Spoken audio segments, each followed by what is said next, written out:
Hey there, welcome back to my channel where today I'm going to be talking about pastel eyeshadow. Natasha Denona just released a pastel palette and it's getting a lot of attention. It's quite pretty. If you like pastels, you might be really tempted by it, but it's also a $65 or $67 price point, so it's not the most economical option. And so in today's video, I want to talk about various economical options that I can suggest to you if you're in the market for pastel eyeshadow. I'm also going to be doing this eyeshadow look, so if you're interested in any of that, then don't go anywhere. And if you're new to my channel, hello and welcome. My name is Rachel and I'm a homeschooling stay-at-home mom who loves to play with colorful eyeshadow. Today I'm wearing my opal jewelry. I just thought that opal would be a perfect complement to pastels. So if you're interested in seeing lots of colorful content on your timeline, you might want to consider liking and subscribing because I'm currently uploading about 3 videos a week. Okay, so let's talk about eyeshadow palettes that are in the pastel family. I want to start with ColourPop. I just grabbed some things from my collection. I'm just going to do a brief run through and then we'll get into this eye look. I don't want to take forever. ColourPop has an entire monochromatic line of products, but some of the best palettes in that collection are their pastels. Actually, they have the Mint to Be palette, which is a great option for any kinds of mint shadows. This palette is really nice from the shimmers and the mattes. It has lights, it has darks. It has a really good blend, but they're all very minty. I like this palette a lot. And then there's also the Lilac You a Lot palette, also from ColourPop. And this palette, again, is just really good quality within like a lilac lavender sort of family. It goes light to dark in mattes, and it has shimmers which are all different enough to warrant being in a simple small 9-pan palette. So ColourPop does have some really nice options. They've also got the Tinkerbell Sprinkle a Little Magic palette, which I forgot to pull out, but that one has a couple of minty greens and lighter pink tones in it as well. So ColourPop has some great options, and ColourPop is a very affordable brand. Currently their 9-pan palettes are about $14, I think. And then the Tinkerbell palette is a little bit more. I think it's $16 because it's a collaboration palette. Anyway, and then recently Beauty Bay launched their Love Notes palette, and this is not a fully pastel palette. As you can see, it's got several darker shades, but it has a lot of pastels. And if you like a pink and purple pastel color story, then this is a pretty good option. It performs quite nicely. The shimmers and the mattes, they blend nicely. They're pretty buildable, although I suggest anytime you use Beauty Bay formula that you start with the darkest colors and then blend them out, because the dark mattes don't love to blend on top of other shadows. But if you work within that technique, then this is a really good palette, and it has a lot of different pastel options. And if you're comfortable grabbing colors from more than one palette, then you could certainly grab this palette to complement another one. I considered doing that today, but I decided not to. I was gonna use that palette to deepen out, like put a dark purple in this outer corner, but I decided I liked today's look the way it is. The last company I want to talk about is BH Cosmetics. I have 2 palettes to show you from them. I will note, BH Cosmetics has filed for Chapter 11 bankruptcy, and as far as I've heard, are currently being purchased by Makeup Revolution. So I don't know what's going to happen in the future. BH Cosmetics in the last couple of years has had a fantastic eyeshadow formula, and everyone's crossing their fingers that Makeup Revolution, which has a very mediocre eyeshadow formula, will take BH's formula and run with it instead of trying to turn BH into Makeup Revolution. That would be sad. That would be the death of a great quality eyeshadow formula. But the reason I mention all of that is because BH website, there is still some stock on the site as of the last time I checked, which was a few days ago, but it's not their entire line. And so if you can't find these palettes, if you really like them but you can't find them on BH Cosmetics website, you might try looking at Ulta or other stores that stocked BH. They might have leftover stock, as well as some of the secondhand sites or secondhand apps such as Poshmark or Mercari. I have seen a good amount of BH Cosmetics on both of those apps, and it's not terribly difficult to find either of these palettes. So the first that I'll mention is the smaller of the 2. This is the Opal for October palette from BH Cosmetics Birthstone series. This is a really nice palette. I don't get very excited about pastels in general. In this palette, what really struck me as remarkable were these 2 shades here, the light matte blue and this minty green shimmer. These shades were very exciting. And so I honestly have kept this palette because of those shades. They're remarkable. BH Cosmetics does a great job with their light blue mattes. Really a sensational job. So that's what this palette is. I bought this one and the other one as companion palettes because I had a couple really dark palettes and I wanted the option of a lighter shade to blend it out and help add depth and dimension to the look without just having really dark color on my eyes. I wanted like nuanced colors. So that's why I have any pastel palettes at all. But this is a small but mighty little palette, and what I do like is that if you bought just this as a companion palette for, you know, just for your collection, it's got orange, green, blue, pink, and then a more burgundy color, and then it's got this nice shade here which is a good highlight shadow. These three are matte, and so you could use this palette for so many different eye looks. You could use the pink in a pink or purple look. Obviously you could use the blue in a blue look, but you could also use it in a pink or purple look. You could use this orange in an orange or a red or a pink or a brown look. So just these three mattes actually give you a lot of options for blending out deeper shades. And then the last palette that I want to talk about in today's video, and this is the palette that I used for today's eye look. This is the Lost in Los Angeles palette from VH Cosmetics Travel Series. This is a really solid pastel palette. Angelica Nyquist recommended this one before Natasha Denona came out with her palette. And as far as economical pastel palettes go, this one is the best one that I've experienced, and it's also, color story wise, it's the most varied. Every shade in here, it performs very nicely. They build on each other. You get a lot of pigment. Obviously it doesn't go very deep because it's pastels, but I like that it's got a lot of matte selection, and then it has shimmers which work with the mattes. And then you've got a white matte here which is very, very nice. This is a fantastic white matte. I've actually had trouble finding a really good white matte. You find a lot of really good neutral shades and stuff, but this white matte, this one is really very, very nice. So this is the palette that I've used today. I used these two colors here. I used this one, and then I used this one. And today's look is all matte. There are no shimmers in today's eyeshadow look.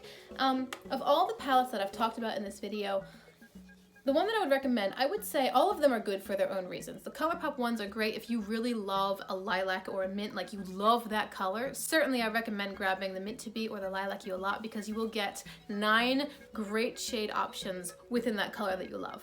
If you're looking for a pastel palette that is more well-rounded and has a more varied color story as far as offering different shadows that you can work with other palettes you have, then I would say Lost in Los Angeles is a good fit for that, because we've got the blues, the greens, the pinks, the purples, the peaches. You've got like a silvery blue over here, you've got a brown neutral shade here, you've got this strange green, you've got a gold, you've got white.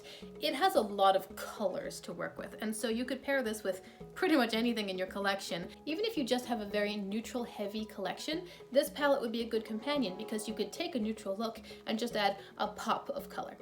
But if you really love pinks and purples and like the more peachy tones, then I would recommend the Love Notes palette from Beauty Bay, because that one has a lot of those colors in different shades and depths and accompanying shimmers. So it really is a matter of what you're looking for. I know the Beauty Bay palette was limited edition, so you might have trouble finding that one, but again, check the secondhand sites, because that's honestly where I have gotten probably 50% of my collection at this point. Is I don't buy a lot of new stuff anymore. I go on the sites and I wait till the excitement and the hype is over, and then I grab something for a much better price. But I know that the ColourPop palettes are definitely still available. They're not limited edition. They are permanent palettes to the line.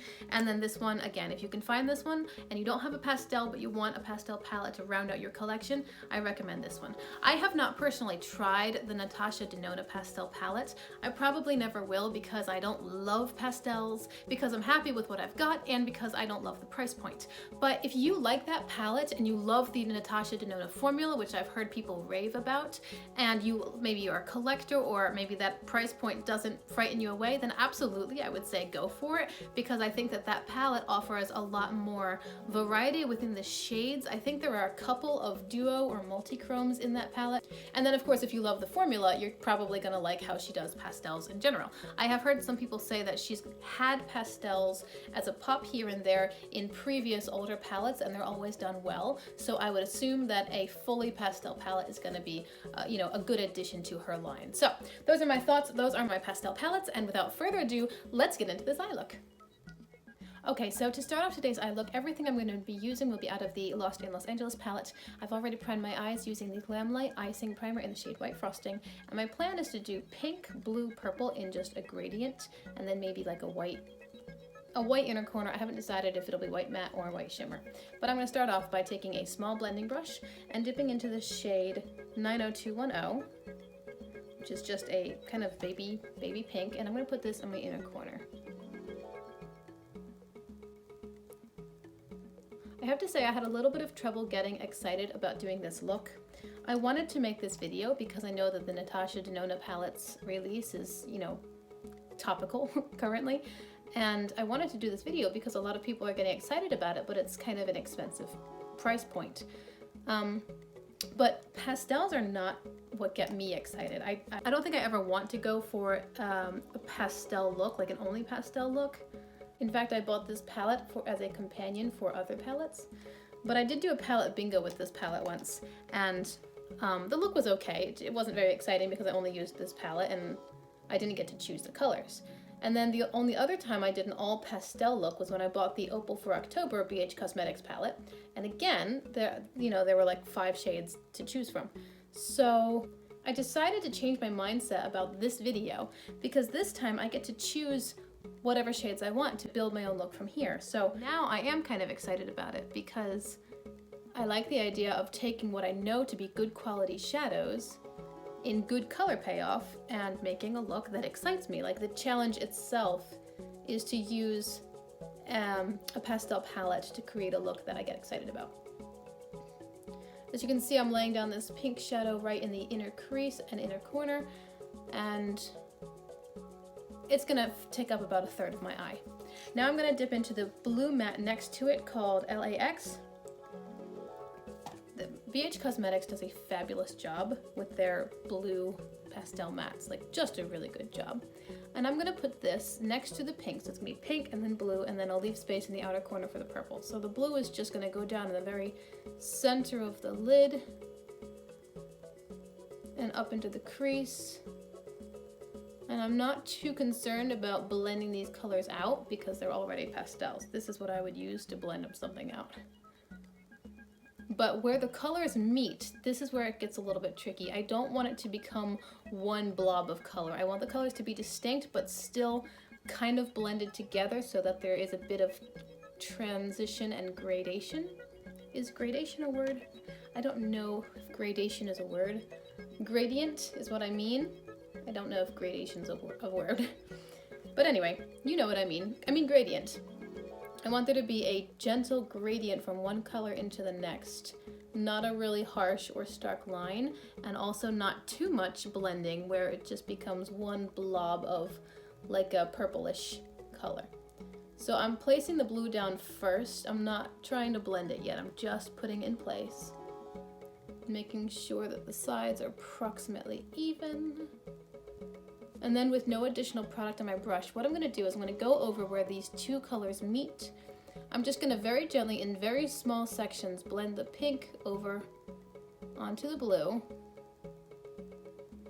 And blend the blue onto the pink. And I'm going to get a purple color there, which is why I don't want to cover too much space. I want to keep it in this very small area because it's going to end up looking purple wherever those two colors meet.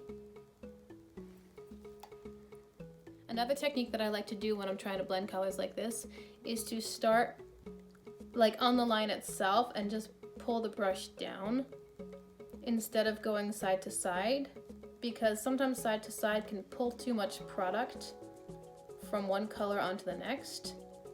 And when I explicitly don't want to do that, I just want to blend where they meet, I can sometimes get that blend done in a satisfactory way if I just go on top of the line and blend up and down. Now I'm taking a bigger and fluffier blending brush, and I want to blend the pink into nothing, and then separately I want to blend the blue into nothing. So right where the pink is, I'm just blending the edges of the line into my skin, but I'm not crossing into the blue because again, I don't want purple there. I'm just blending the pink section right now. And then I'll cross over to the other side and blend this pink section alone. Just back and forth in this area. I could do circles here as well, just to get that color blended. And then I'll color switch the brush. Sometimes I say color swatch. Color switch. And I'll go to the blue section and blend just that area out. Now this one I don't mind pulling over further because the blue is going to blend into the purple, and that's going to be a much easier transition than the blue and pink. But I don't want to pull the pink over onto this section either. Now I can blend more later if I need to, but right now I'm going to dip into the purple. So same small blending brush into the shade Abbot Kinney. And this is just a lovely Cattleya color actually. And I'm gonna put this in the outer corner. Create any kind of shape I may want out there, whether it is a cat eye shape or a rounded shape or whatever I want. Do that out here. Then where the blue and the purples meet, I'm just gonna blend them together as well. So this one is not nearly as particular as the pink, because the blue and purple will blend together beautifully. They always do. And I don't mind if I work in circles or whatever I need to do. I can also go back into the blue and dip the blue, drag it onto the purple with the new product. See how that helped right away? Then I can dip back into the purple and drag it over onto the blue. And basically just go back and forth until I get a gradient that I like. Okay, so it took a good bit of blending, but I finally got these eyes blended to a point that I'm happy with. I just kept going back into the colors and working them slowly into one another. They blended quite nicely. The reason it took a while is because particularly the blue and pink are such different tones. It just takes a while. You have to work at it. I'm not saying anything disparaging about the shadows, because these shadows really do blend beautifully. It was simply a matter of the color choice. Now I want to basically mimic this on the under eye, so I'm going to take that same small blending brush. I don't want it to be super precise because it's such a light pastel toned look. I don't mind at all if it's blown out a little bit, so I am taking a small blending brush instead of, for example, my smudger brush, which is a much more precise application. And I'm going to mimic these same colors underneath. So I'll start with the pink, then I'll go to the blue, then I'll end with the purple, and then we'll see where I am at that point. I may want to dip into the Love Notes palette to get a deeper purple, but maybe I'll leave it light pastel. Haven't decided yet.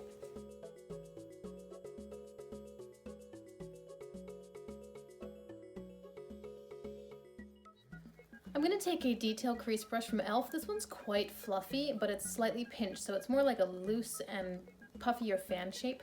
And I'm just going to run this on the lower, like underneath of all those colors I just laid down, and up over here to just mute and buff out those edges a little bit. I feel like I could sit here all day long and blend until the cows come home, but it's not really going to get much better than it is currently. I do want to add a white. I think I'm just going to do a white inner corner highlight, and I think I'm going to make it this white matte that's in the palette called the Abbey. I wasn't planning on doing an all matte look. In fact, when I was thinking about this look last night, I had considered doing like a multicolored crease and then cut it and just do a white shimmer on the lid using the Opal palette, but obviously that is not where we ended up.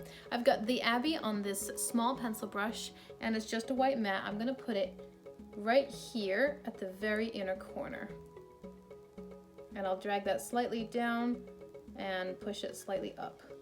I don't want to cover up the pink that I just laid down. In fact, I might touch up the pink a bit to create like a point there, but this is a fabulous, fabulous white matte. Like it's hard to get mattes this white, I think. I very rarely see one that's this brightly pigmented. But this one's quite nice. Trying to make sure it's even. I've realized in doing these YouTube videos that my eyes are slightly uneven. This one I think comes up a little bit higher, like the inner corner ends higher at my nose, and then this inner corner is a little bit down, and they're just slightly asymmetrical, as most people are. But because of that, I look at the inner corners, I'm like, wait, do those match? Do they look even, or is it just accentuating the discrepancy and making me look lopsided? I think it's fine. I don't really care that they're uneven. It doesn't bother me at all. I just think it's funny and a useful thing to be aware of. I do want to, let me see. I had considered taking a very small detail brush and bringing the inner corner to a point of pink, but I don't think I will. I think it's fine like it is. I'm just gonna take a white eyeliner, just a standard kohl eyeliner. Make sure the tip is clean because sometimes it picks up other colors. And I'm just gonna run that on my whole waterline. I've decided not to deepen it with the Love Notes palette. I think I'll just leave it like it is. So I'm going to go off camera and add some black eyeliner and mascara and just finishing everything up. And then I'll be back to show you the end result. Okay. Okay guys, here's how it turned out. I really think it's quite pretty. On my lips, I am wearing a Burt's Bees lip shimmer in the shade Grapefruit. Pretty soon, I'm not sure the exact upload schedule, but pretty soon I will have on my channel a video where I'm swatching all the like low-key lip tints that I have. I don't have any lipsticks. I did go out and buy a couple of different lip products that were like just a hint of color, and this is one of them. So that's what's on my lips, and that I just put on some black eyeliner, did a wing. I was nervous about the wing because a dark eyeshadow can cover a multitude of sins when it comes to a badly applied winged eyeliner. So a pastel eyeshadow made me quite nervous that I was gonna mess it up or go the wrong direction or just do something awful. But I'm pretty happy with how this wing turned out. This one's a little bit better than this one, as it always is because I'm right-handed, but you know. Anyway, that's where I am right now. I think it's really lovely. So thank you very much for hanging out with me today and for watching my video. Remember that you can like and subscribe if you want to see more. And until I see you again, I hope you have a wonderful day. Bye!